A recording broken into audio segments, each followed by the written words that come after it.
Welcome, everybody, to another edition of the Green Rush Live. Jimmy's on vacation this week. This is David Rabinovitz, and this week I'm joined with Curt Dalton. Curt?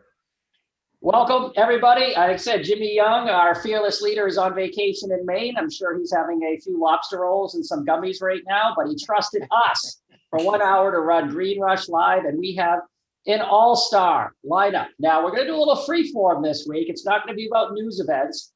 The theme of this show is March 1st, 2022.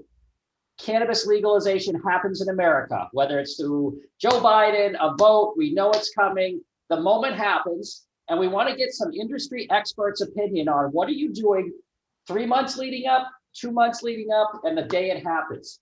So we have a great panel to start. We have more guests joining us, but let's kick it right off with the legend himself, who's already been through legalization in his country and also has millions of dollars invested in Canada and the US for this moment. Bruce Linton, what are you doing to get ready for federal legalization? So, Curt, it's really, to me, it's not about the bang, it's about the echo.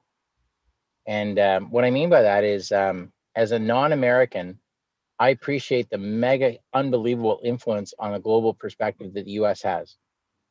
And so while everybody rushes to open a store, a door, a grow, whatever, I'm actually trying to figure out who's going to follow. Is France going to be a quick follower? Where else is this going to go? Because the infrastructure is so actively created already. Like, you know, we look around the US, the MSOs are going to consolidate their capabilities. They may ship cross borders or whatever, but the equivalent doesn't exist in most geographies. And so I'm looking for the echo. And the reason is sometimes the echo actually has more opportunity. And so it's kind of a weird thing, but what three countries will most actively respond to, react to, and create a similar system to the US after it's okay there? I don't know. You go to France, they don't sound like they're saying the same language, but man, oh man, they're watching the same movies, wearing the same clothes. They're very connected. Could that be the influence? Will it be somewhere in South America? Will it be who knows where? But that's my reaction. And before I introduce the other guests, let me just ask you, you've seen it happen in Canada. You had billions bet literally on what you did there. Any look back on Canada, you're saying with the stuff you're doing in Michigan and in the US, saying, oh, I learned this in the last 2 years. Now I'm not going to repeat that mistake or do something different in America? Well, it's just, if you're not first, you're last. And so being first is going to be very hard in the US when that happens.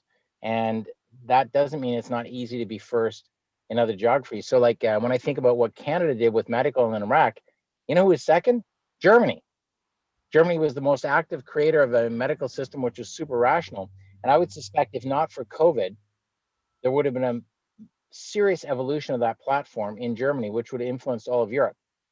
But it's very hard to have a public policy debate about why you should do a better job when you're actually having a public policy debate about like, how do we get inoculations up and how do we not have people dying? So I just, when I look at this stuff, I think it's the next place is your best opportunity unless you're the major incumbent.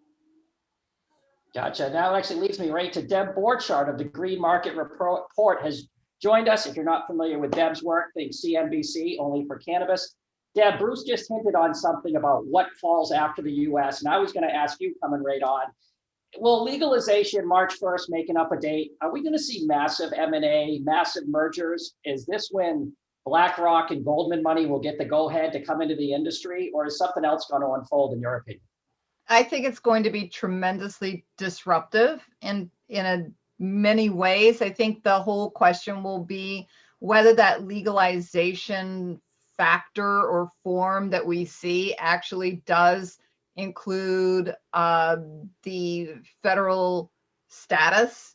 You know, is it going to be one of these things where it kind of gets watered down, but it's still kind of federally illegal?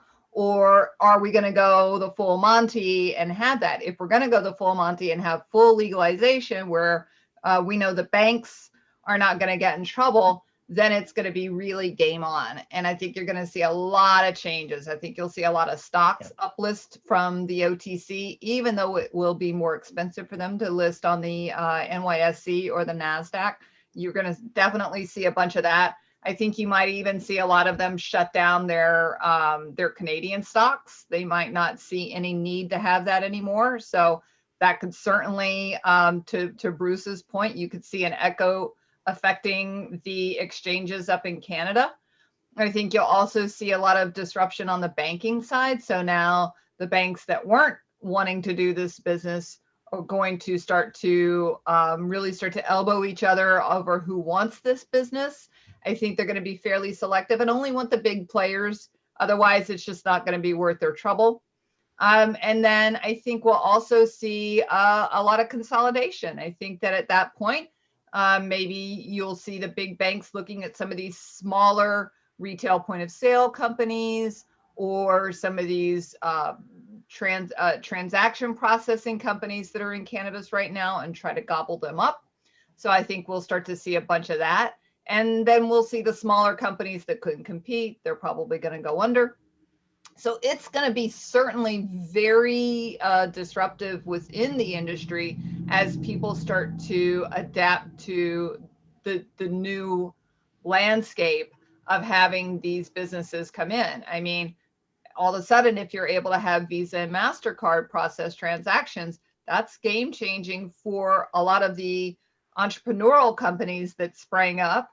And then it's game changing for websites and things like that.